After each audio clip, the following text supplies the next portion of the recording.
first, I didn't dare to open my mouth. But once I couldn't hold my breath any longer, I decided to take a big breath in. Turns out the water wasn't as salty as I imagined. It didn't really taste like anything at all. Before I knew it, I was breathing like normal down there. It was an amazing feeling. Ayaka said I was too nervous and needed to loosen my grip. She got used to everything way faster than I did. I knew that the Traveler could do it, so I had no doubt we could do it too. That helped me feel at ease as soon as we dove in. The underwater world in Fontaine truly is beautiful. I love seeing the romaritime flowers blossoming underwater, like little candles lighting up the streets at night. Yeah, and there were so many creatures that we've never seen in Inazuma. Like those fish that shimmer like a sword blade. Whoosh! Oh, and those big fish that call when they see people. Ooh. Oh, you mean Hunter's Rays and Blubber Beasts. I just love the name Blubber Beast. Just wait till Pops and the others hear about this. They probably won't believe a word I say.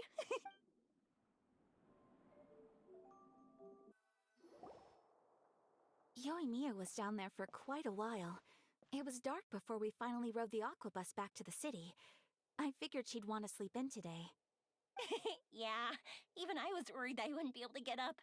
I still felt like I was drifting in the waves when I went to sleep last night. But as soon as I woke up today, I remembered that we'd all be shooting a film together, and I was ready to go. Speaking of the film, where's everybody else?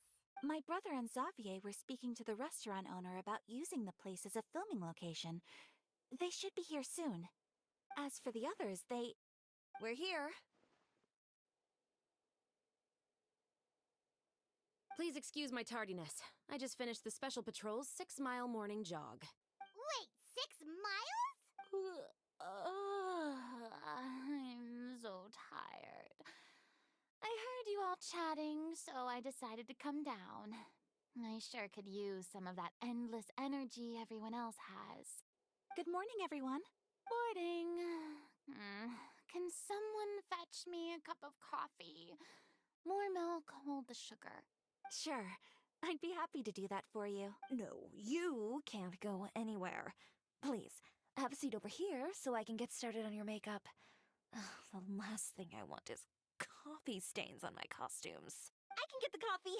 It's the perfect job for an assistant.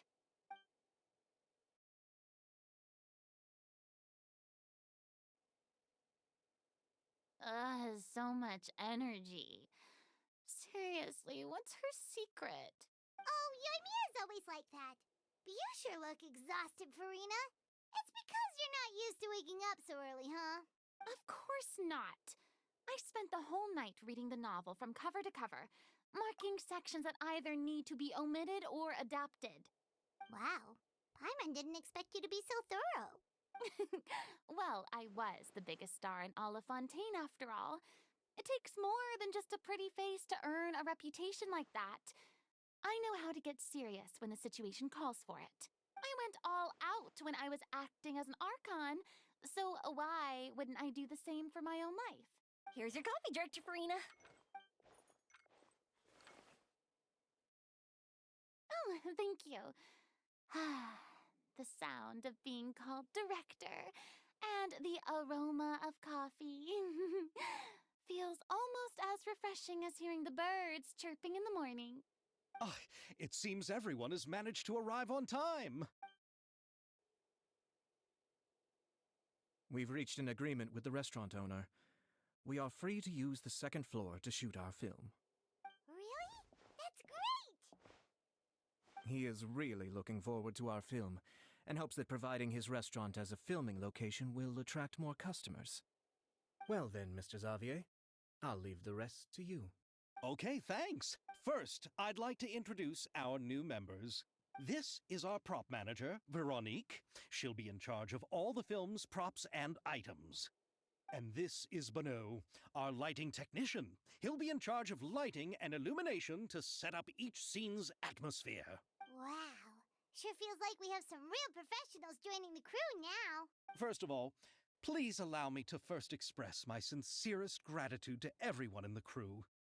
When my investor informed me yesterday that he wouldn't be able to provide the funds, I really thought that this was the nail in the coffin for this film. I had no idea that I'd find so many people willing to help me on such short notice. Thank you.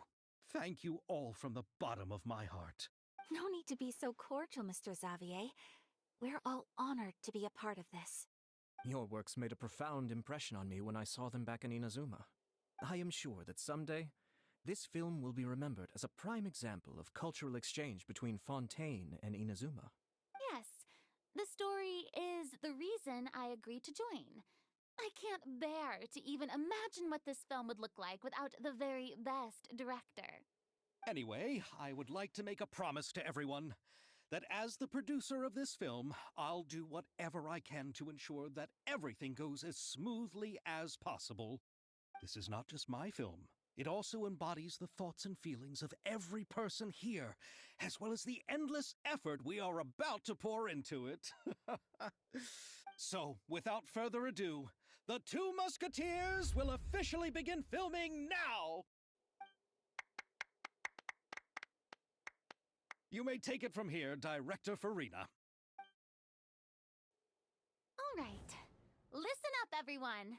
The first scene takes place when the two young musketeers are living at the Baron's home, still unaware of all that is about to happen to them. We'll need props and lighting to set the scene. Our lead actors can go get their makeup done, and extras, please take this time to go over your positions. Whoa. Seems Farina's really kicking things into gear as the director. Is everyone clear? I don't want anyone traipsing around the set like umbrella finches. All right, cameras will start rolling as soon as the set is ready. Let's make a film that'll make some not the kind of waves that drown people. I mean, the good kind of waves. Seems like she's still a bit traumatized by that. Anyway, let's go see if there's anything we can do to help.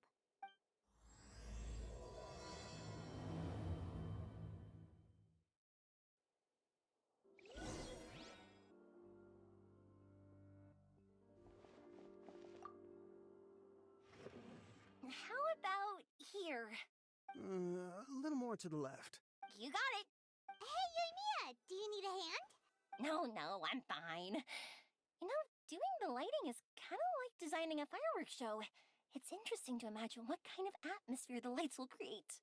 I heard that the Traveler will be operating the camera and Paimon will be the clapper loader, right? Those roles are just perfect for the two of you. Really? Is that because it'll be easy for Paimon to hold the clapperboard while flying? Well, sure, there's that, but that's not exactly what I meant. I just think that after all your journeys together, you two must have developed a super close bond and just naturally know how to work with each other. If I'm not mistaken, the director will want the cameras rolling as soon as the clapperboard goes clack. Oh, I see. It's amazing to see the magic behind filmmaking. Yoimiya, we need lights over there, too. Oh, on it! I've got to get back to work. Chat with you later. Oh, it's exciting to see so many people working together to bring the film to life. Seems like Yoimiya's really getting into it. But she was right. We do have a super close bond. Paimon's really happy to hear that.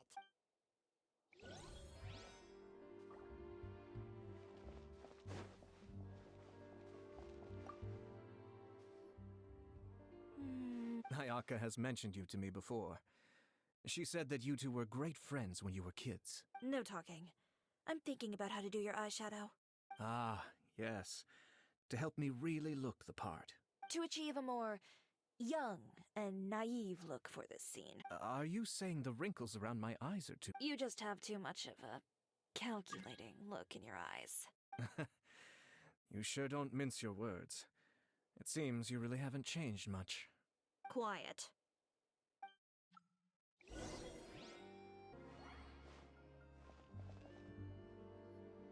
So, this is a real musket? No, it's just a prop weapon. Not bad. Have you seen a real musket before? Only in books and newspapers. I made this one based on the relative shape and proportions I saw in reference images. When we're filming, some special gunpowder will be applied around the muzzle, which will help create the flash and smoke effects of a real gun being fired. Which means it'll be up to the actors to portray the recoil. That's right.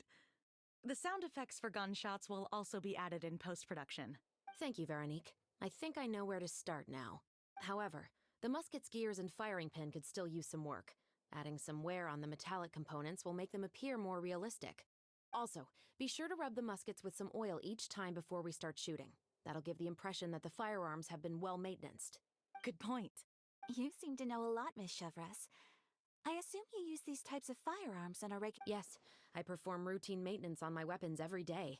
Just like we as people need to eat and sleep, muskets need to be cleaned and maintained.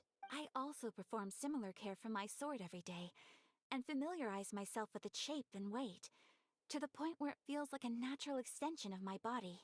Yes, this way, our weapons will never betray us in the heat of battle. Yes, well said. It seems we have the same philosophy on this topic. Oh, sounds like they found a common interest to talk about.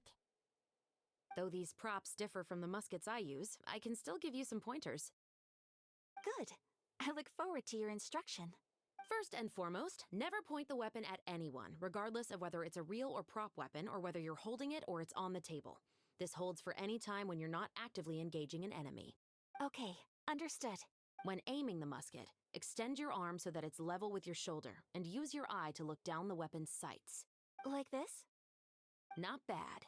Now, try saying your lines. This is the end of the road for you. Good. Now turn your body a little. That way, you'll give your enemy less of a target to work with. And relax your shoulders. Here, allow me to demonstrate. This is the end of the road for you. Huh. Excuse me, Miss Chiori. Director Farina, there's something I wish to discuss with you. Oh? What is it? Like this? Yes, much better. What do you think? I do see your point. But are you sure you wish to do this? I believe it would be most fitting. Well, if you insist. All right, I understand. Miss Ayaka, Miss Chevres, could the two of you please come over here? Huh? What's going on? Are we gonna start filming now? Let's go see. What is it? I have a question for you, Miss Chevres. Would you be willing to play the role of a musketeer? What? To clarify, I would like to turn over my role to Miss Chevres. But, brother... Don't worry, Ayaka. I actually view this as a good thing. I was becoming troubled trying to set aside some time to speak to the staff at the Palais Mermonia. I would like to have some conversations about the cultural exchange between our two countries, and I've heard that the bureaucratic process here can get rather complicated. Now, I will be able to focus on my work. Besides, you also know that I'm not really one for public performances. Are you really sure? From a director's point of view, I also felt like the relationship between the two musketeers in the original story could be improved. The older brother in the story plays the lead role with his overbearing character, but this causes his character to overshadow that of his sister, and the theme of the two supporting and relying on each other isn't conveyed very well. But if we were to change the siblings to two sisters of a similar age, then that aspect of the story might come through more clearly. Also, I've seen you instructing Ayaka. That cold and dignified personality is exactly what we need for the older musketeer. Of course, even with all these insights, the decision should still be made by Miss Chevres. Chevres mentioned that she really likes the story, right? Paimon bets that she'll take the role. All right, I'll take the role. Good. It's decided then. I'll get started on making edits to the script. We'll also need to make some immediate adjustments to the lighting, props, and costumes. I have a feeling that our adaptation will be even better than the original story. You're doing a great favor for me, Miss Chevres. You have my gratitude. Don't mention it. I like this character, so if anything, I should be the one thanking you. Well, since my brother is the one who brought up the idea, I suppose there's no need to worry. Let's go, Miss Chevres. I look forward to working with you. Please, just call me Chevres.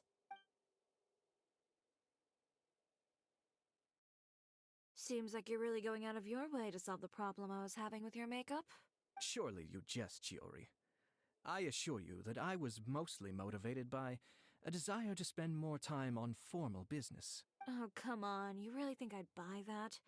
According to what I've heard from Ayaka, her brother is someone who can juggle 10 different matters at the same time. Perhaps. Ayaka always said she wanted to go out and see more of the world, just like the traveler. But I feel that she needs not only to see other nations, but also to make some different kinds of friends. I think it would be harder for her to make new connections with me constantly by her side. I would like to give her some space. All right, go on. Spoil her some more. Ayato, it's too bad you're stepping down from the role. Paimon really wanted to see you act as a musketeer. No need to poke fun at me. I'd wager that you also felt that I wasn't the best candidate for the role. It's a little hard for Paimon to imagine you saying those lines. Yes, I've made an appointment to meet some people from the Palais Mermonia. Now, I will have some more time to prepare. Traveler, get the camera ready. Paimon, get the clapperboard. Actors, to your positions. We're about to start shooting the first scene. Go on now. And please take good care of Ayaka. Yep, don't worry.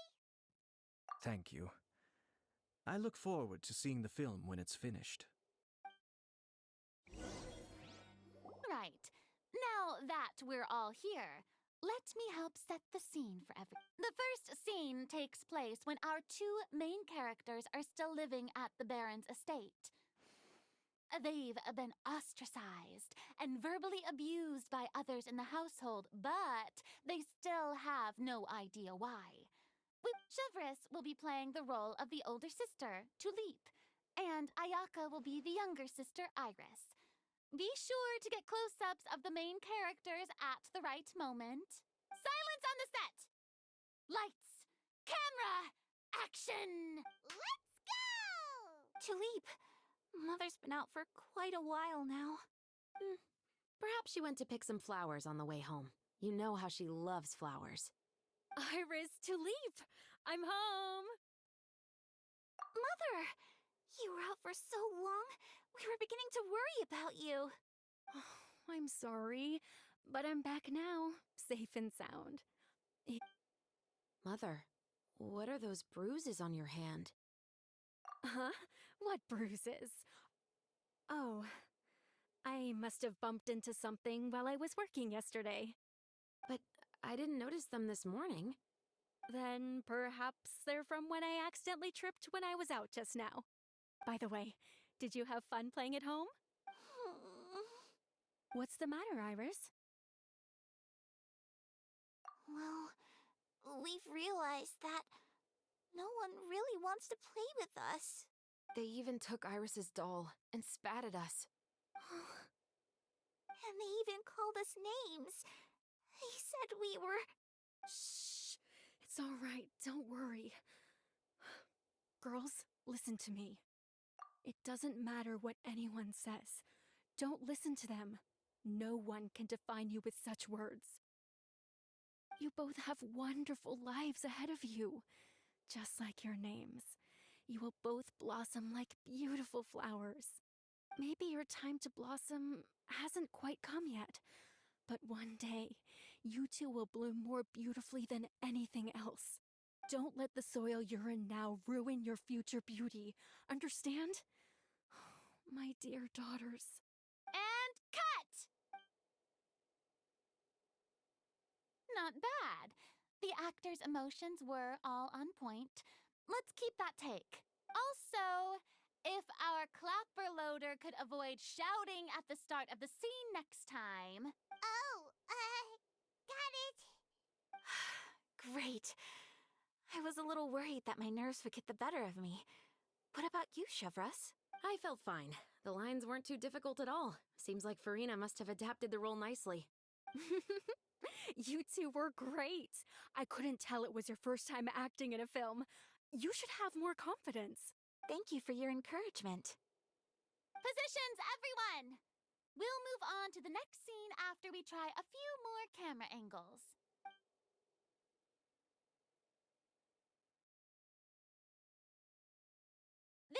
scene is when our two characters return home, only to discover their mother has been murdered. Ready? Lights! Camera! Action! Mother, we're back! Mother?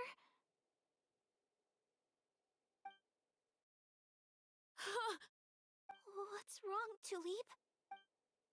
Iris, stay away! Huh? Why? What's... Mother! Mother... She's...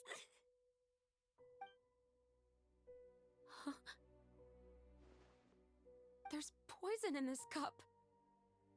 Huh?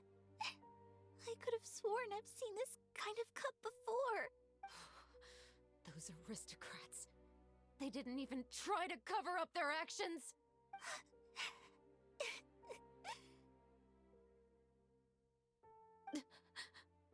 Iris, we need to leave this place.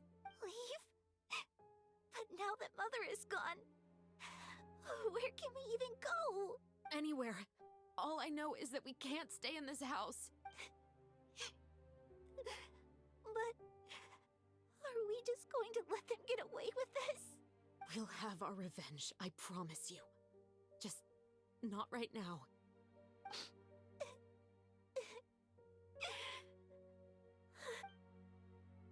Come on, let's go. No, wait. We can't just leave Mother here like this. At least let me leave this rose with her.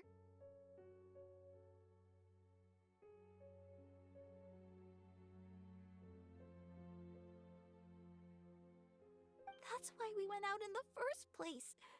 To buy her this flower. All right. Goodbye, Mother. We'll avenge you. Someday. And cut! Beautiful! Great performance! Oh my, you're so amazing, Ayaka! And were those real tears I saw? How did you do it?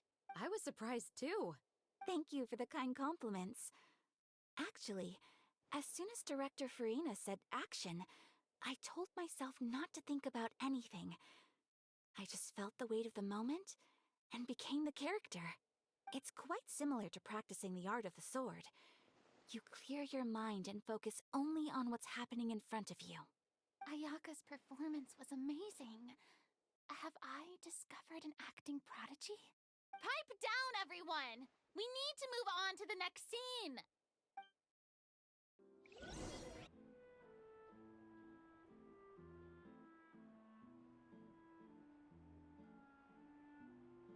Huh?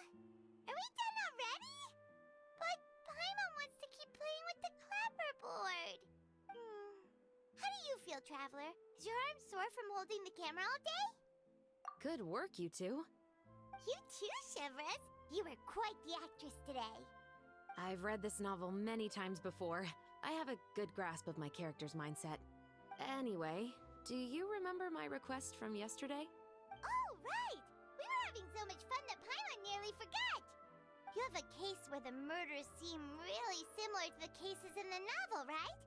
So, how are they similar exactly?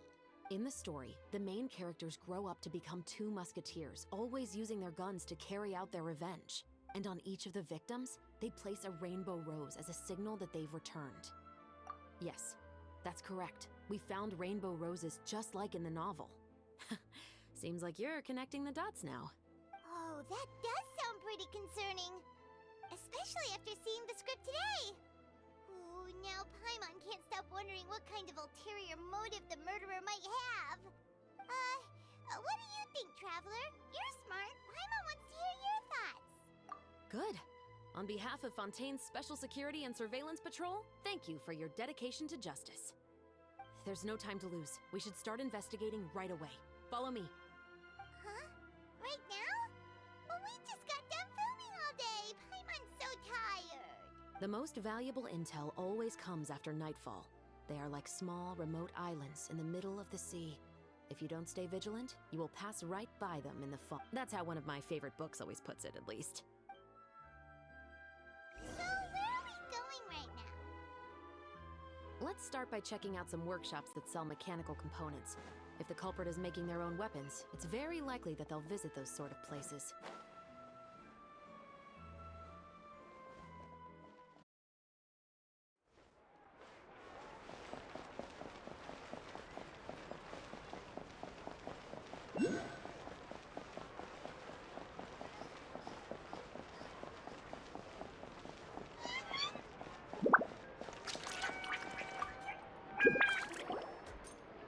Welcome to LeChaux's Clockwork Workshop. How can I help you? Hello. I'd like to know if anyone has purchased some special components lately. Special components? Sorry, could you be more specific? I mean the kind of components that aren't typically used for clockwork toys, but... Huh? For firearms? No, we don't sell those sort of things here. Don't misunderstand. I'm not here to cause any trouble.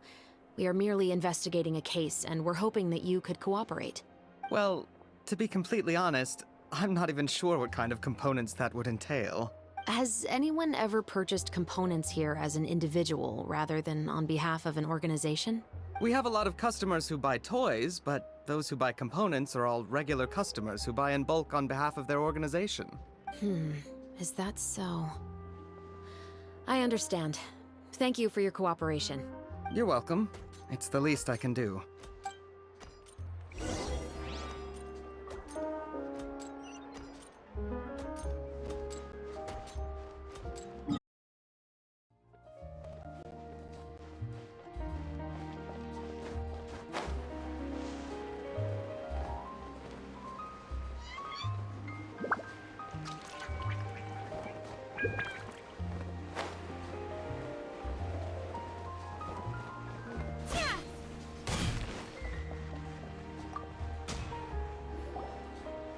Oh, hey, Chevris. Run out of oil for your musket again? Hello, Estelle. I want to know if anyone has come to your shop recently to order some firearm components. Oh, is this another case? Let me think. I don't think so.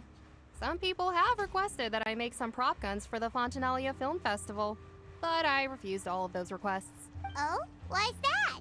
Because there's no profit! I only make things here that can do some real heavy lifting. I don't have the energy to make some new molds just for the festival. Then has anybody come specifically looking for mechanical components? Well, I usually sell off my scrap to the Fleuve Cendre. I don't typically give them to one specific person. I understand. Thanks for your cooperation. Don't mention it. Always happy to have the Musketeers' patronage. Seems like we haven't found any leads to go off yet. Yeah, unfortunately. All right, let's head to Fleuve Cendre next. Huh? Are you sure? People might not be so thrilled to see the captain of the special patrol there. You think so, huh? Then I guess you don't know. Huh? Know what? That I grew up in Fleuve Cendre.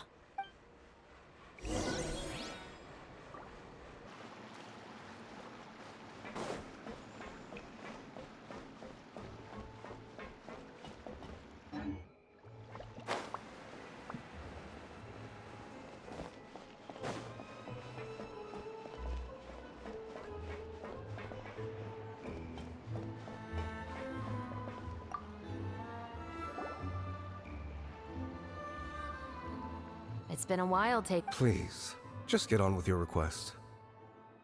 I want to know if you've heard anybody talking about muskets lately. Information isn't free, you know. I've heard that bandits have been extremely active in the countryside recently, and they've been affecting the delivery of goods to Poisson. I can allocate some more manpower to help out with that problem. What do you... You're still as helpful as ever. One of our men got drunk at dinner about a month ago and lost his gun. 3 days later, it turned up in the corner here.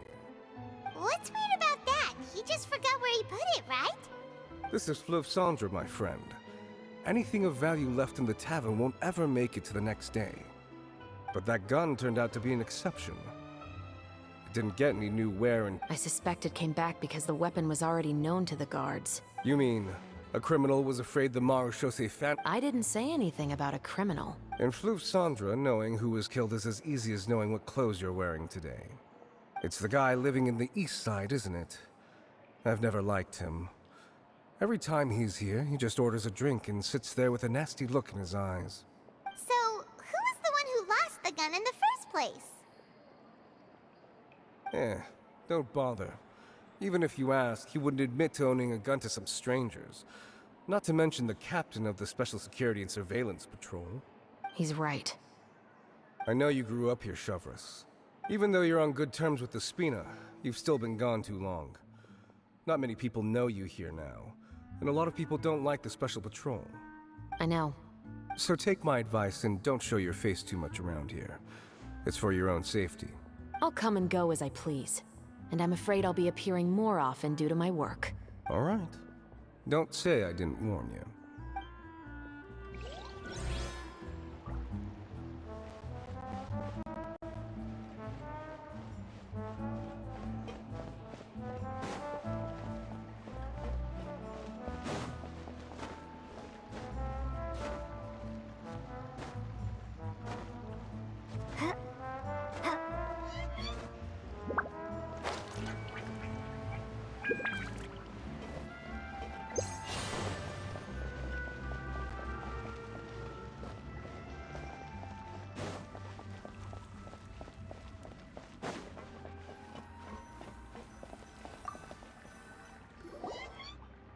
What's all this? Some broken planks and barrels, as well as some liquor bottles? Yes, but have a closer look, Paimon. Even though somebody has purposefully tried to clean them up, these are obviously marks from musket bullets. In other words, someone was here trying to improve their shot. They were using the barrels and bottles for target practice. Could it have been the killer? Your guess is as good as mine. Although many people at Fleuve Sandra own guns, few hide the fact from others. And even fewer would go to such lengths to hide markings from practice shots. Anyway, let's go. There might be more to this.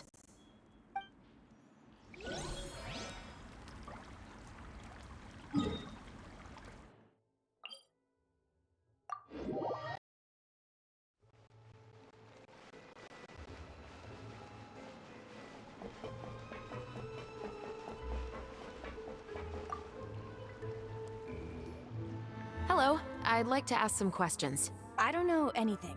Don't worry, I'm not here to arrest anybody. You say that now. It's the truth. Here, take this as my guarantee. Wait, did Paimon just see what she thinks she saw? Is the captain of the Special Patrol bribing a citizen? Seems you're different from the other guards. What do you want to know? Have you heard anything related to muskets in Fleuve Sandra lately? Muskets, huh? All I know is that about 2 weeks ago, we started hearing some loud noises at night. So loud that it's been waking me up. Were they gunshots? Possibly. It's hard to tell around here. Someone's house collapsing, a pipe exploding somewhere, it's all the same. But the noises I'm talking about definitely happened after I fell asleep. Do you know where the noises were coming from? I don't remember clearly. Is it that you don't remember, or that you need to think about it some more? You tell me. Then please, think about it some more. She's giving her even more Mora! The noises came from the end of the Southern Waterway. I came out and had a look for myself when I wasn't sleeping well, but I didn't dare get too close. That's all I know. All right, I'll take your word for it. Thanks for the pâte de fruits.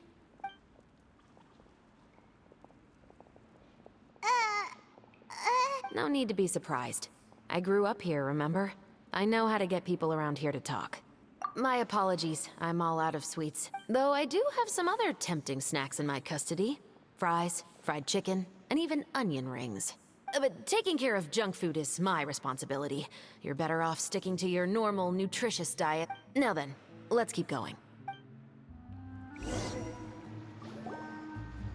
Seems like that's all we'll be able to uncover for today. Paimon feels like we managed to learn a lot more here than up on the surface. Yes. Assuming that everything we found is indeed connected to our suspect, then their timeline was probably something like this. A month ago, our suspect found a gun and took it home to disassemble it. Once he'd figured out its mechanics, he brought it back.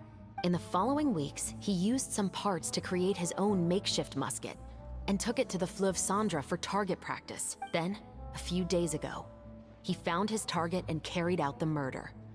Once the deed was done, he left a rainbow rose on the body, just like the scene in the novel. That all makes sense to Paimon, but we're still no closer to figuring out the killer's identity. The deceased was a resident of Fleuve Cendra.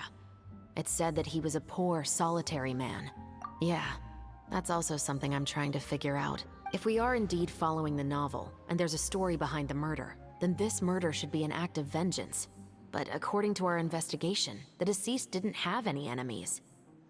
He was no saint, but no one's heard of a rival who hated him enough to shoot him dead, much less care to leave a rose on his body. What message is the killer trying to convey, and to whom exactly? We've thoroughly investigated that possibility. He claims to have spent the whole day at the Opera House on the day of the murder, and the staff there have confirmed his account. Okay, so he has an alibi. Not only that, he lacks a credible motive as well. He has a family of his own, and both of his parents are still alive. I've looked into his records. He was adopted at the age of 6, and all the proper procedures were followed. There are also records of him at an orphanage before then. In the story, the mother of the 2 musketeers was murdered after the children turned 10. Of course, he could have changed the children's ages, but I don't want to assume anything without evidence. More importantly, I've also had a chat with him in person. He didn't seem like the kind of person who would pull the trigger to kill a man. Then, what should we do now? We have all this new information, but it doesn't help us move forward. Investigations take time. I didn't expect us to catch the culprit in just a single day. How about this? Let's spend the next few days filming with the crew. We can continue the investigation once we're done with the film. I'm sure that given time, new leads will present themselves. Wait, but weren't you saying Intel is like small, remote islands in the middle of the sea just a moment ago? Wouldn't you just miss them if you were to stop looking? Ah, but the book had more than one reference to the islands, Paimon. Oh? What else did it say then? As long as you spend enough time sailing through the fog, you'll eventually come across an island.